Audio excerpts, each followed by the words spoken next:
Hello students, अभी आप लोग क्लास 9 के मैथमेटिक्स पढ़ने जा रहे हैं, जिसमें बीजगणित का एक पाठ है बहुपद के गुणनखंड। बहुपद के गुणनखंड के अंतर्गत हम लोग आज गुणनखंड करने की एक विधि पढ़ेंगे, जिसमें है मध्य पद को तोड़कर गुणनखंड ज्ञात करना। मध्य पद को तोड़कर से हमारा मतलब हुआ कि जैसे कोई भी बहुपद अगर ax² plus bx plus c के रूप का है, ठीक है, इसमें मध्य पद कौन हुआ? तो bx। मध्य पद कौन हुआ? bx। यानी bx को हम दो भागों में बांट करके तब जाके हम गुणनखंड ज्ञात करना सीखेंगे, है ना। तो bx को दो भाग में कैसे बांटेंगे? तो ax² प्लस bx है, इसको हम cx प्लस dx में तोड़ सकते हैं एग्जाम्पल के लिए। लेकिन तोड़ने का तरीका क्या होगा? cx प्लस dx, यानी c और d का जोड़ bx पर होना चाहिए। ये दोनों को जोड़ेंगे तो क्या पढ़ना चाहिए? b पढ़ना चाहिए। और ये दोनों का अगर गुना करेंगे तो हमें पहला और तीसरा का गुना हो जाना चाहिए। इसलिए इसको हम शॉर्टकट में कहते हैं इस विधि को कि पहला गुने तीसरा और जोड़ तोड़ दूसरा।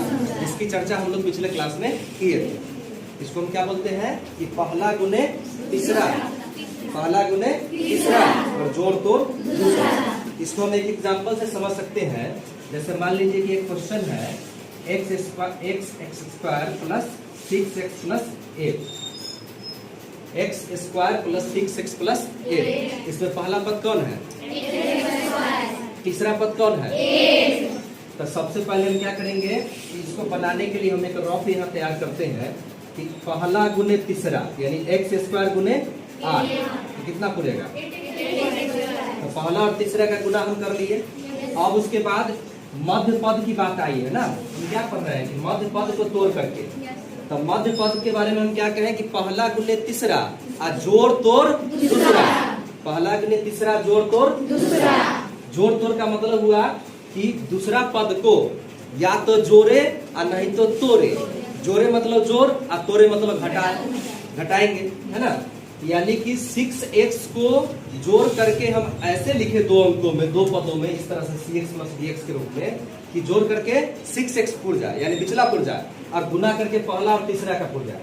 तो जैसे 6x है तो 6x को हम क्या क्या लिख सकते हैं? तो लिख सकते हैं 1x प्लस 5x लिख सकते हैं। उसके बाद क्या लिख सकते हैं? 2x plus 4x। और क्या लिख सकते हैं? 3x प्लस 3x ऐसे लिख सकते हैं। ये जोड़ की बात हुई है। अब जब हम देख रहे हैं इधर भी प्लस है इधर भी प्लस है, तो निश्चित है कि जोड़ना ही होगा। जब दोनों साइड प्लस है तो क्या होगा? तो घटाने के बारे में नहीं सोचेंगे, तब